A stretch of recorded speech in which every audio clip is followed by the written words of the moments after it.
हाँ, तो कौन कह रहा था कि जगह फाटू धोखा देने वाले हैं सोलो सिकोवा को? उनको ये वीडियो दिखा देना।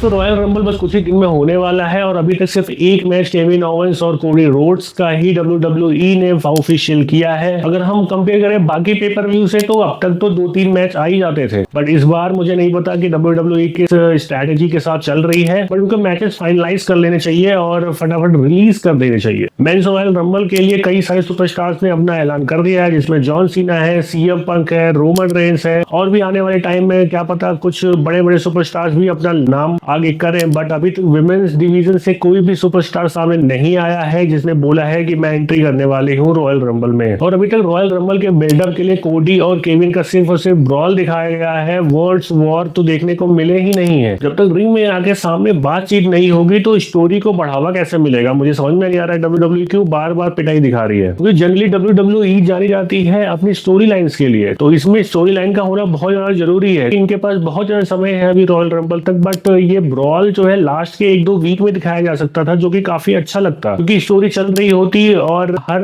वीक जो है लोग एक्सपेक्ट कर रहे होते कि अब ब्रॉल होगा, अब दोनों मार पिटाई करेंगे और वो जाके लास्ट में होता तो एक अच्छा सेटिस्फेक्शन मिलता। बट डे 1 से ही ये दोनों आपस में लड़े जा रहे हैं, जो कि कहीं ना कहीं स्टोरी लाइन को एकदम से बिल्कुल नीचे पहुंचा दिया है। आप क्या सोचते हो? कमेंट करके बताना। आगे विंस मैकमैन का केस खत्म हो चुका है, उन्हें क्लीन चिट मिल गई है, 11 करोड़ रुपए के लगभग उन्हें WWE को देने हैं जो उन्होंने निकाले थे पैसे, अब वो सेटल आउट कर देंगे और उसके बाद उनका काम WWE से खत्म हो जाएगा। कल स्मैकडाउन में मैंने नोटिस किया कि काफी अच्छा जा रहा था स्मैकडाउन, बट एट लास्ट में जब मेन इवेंट वहां पर हुआ तो एटलीस्ट एक क्लियर विनर दे देना चाहिए था। जब कोडी और जिमी लड़ रहे थे जेकब और तामा टोंगा से, तो वहां पर उन्हें क्लियर विनर निकाल के फिर केविन ओवेंस का अटैक करवाना चाहिए था, तो कम से कम एक हमें क्लियर विनर देखने को मिल जाता, बट ऐसा नहीं हुआ। बीच में ही केविन ओवेंस का इंटरफेरेंस हुआ और कोडी भटक गए, जिसकी वजह से जिमी ऊसो को हार मिल गई, क्योंकि हम सभी को बताया कि जैकब फाटू काफी ज्यादा ताकतवर है, जिमी ऊसो उनसे नहीं जीतने वाले। बट अगर क्लियर विनर होता तो यहाँ पर एक सेटिस्फैक्शन सी मिलती कि हाँ भाई एक बंदा जीत गया है। मुझे यकीन है कि अगर कोडी और जिमी साथ में लड़े होते बिना किसी इंटरफेरेंस के तो ऑब्वियसली कोडी रोड्स और जिमी ऊसो की ही जीत होनी थी, तो शायद इसलिए यहाँ पर केविन ओवेंस का एंगल डाल दिया गया जिससे कि जैकब फाटू को नुकसान न पहुंचे। आगे कल वाले मैच में एलए नाइट और शिंसुके नाकामोरा का जो मैच था वहां पे क्लियर विनर इनको फिर से निकालना चाहिए था, बट फिर से मैच खराब हो गया जैकब फाटू की वजह से। जैकब फाटू ने इंटरफेयर कर दिया और उसी के बाद फिर मैच एकदम बिल्कुल ही बर्बाद हो गया। यहाँ पर अगर मैच खत्म ना हुआ होता इस तरह से तो एलए नाइट पक्का जीत गए थे, क्योंकि वो बस BFT हिट करने ही वाले थे कि जैकब फाटू ने उन पर धावा बोल दिया। और यहाँ पर मैं कहूंगा कहीं ना कहीं गलती एलए नाइट की भी है, उन्होंने फालतू में बैक स्टेज जाकर उन्होंने झगड़ा कर लिया जैकब फाटू से। निक एल्डर्स को इम्प्रेस करने के चक्कर में शायद उन्होंने ऐसा किया, बट वो भारी पड़ गया, होंगे कॉस्ट करना पड़ गया उनको अपने यूनाइटेड स्टेट चैंपियनशिप। और अगले हफ्ते के लिए स्मैकडाउन में अनाउंस कर दिया गया है बेली वर्सेस टिफनी स्ट्रैटन का मैच, जो कि वो हारने वाली है। अब मैं बताता हूँ कैसे, क्योंकि टिफनी ने अभी जीता है चैंपियनशिप और वो हील सुपरस्टार है, वो काफी अच्छी तरीके से बेईमानी करके बेली को हरा सकती है, जिससे बेली का भी स्तर गिरेगा नहीं और टिफनी तो हील सुपरस्टार है तो उन्हें कोई फर्क पड़ता नहीं है, तो इस लॉस से बेली को ज्यादा फर्क नहीं पड़ेगा। और जिस हिसाब से दिखाया गया है एलए नाइट को बैक स्टेज में जैकब फाटू से लड़ते हुए और उसके बाद जैकब फाटू ने जिस तरह उनका मैच खराब किया यूनाइटेड स्टेट चैंपियनशिप का, मुझे यकीन है कि जैकब फाटू वर्सेस एलए नाइट अगले हफ्ते होने ही वाला है और शायद इसी मैच को टीज करने के लिए ये सारे स्टोरी लाइन लिखी गई थी। सोलो सिकोवा की वापसी अगले स्मैकडाउन में होने वाली है और जहां तक मुझे लगता है कि वो अपने बैड ब्लड लाइन के साथ आएंगे और उसके बाद फिर वो रोमन रेंस को एक्नॉलेज करने की बजाय वो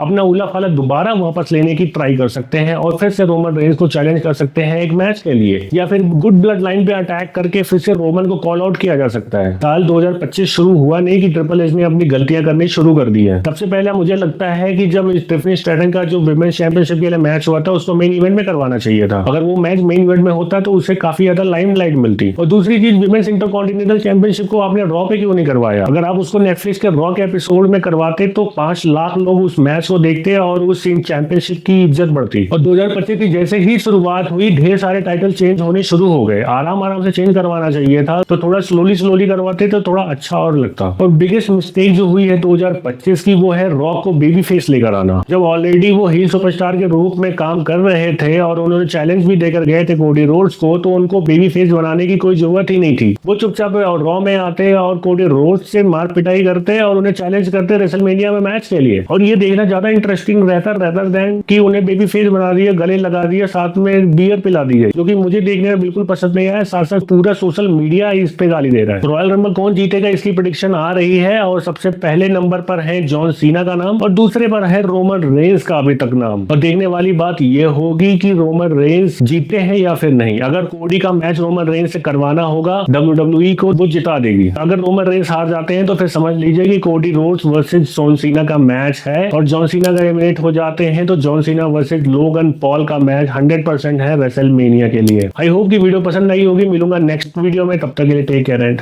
बाय।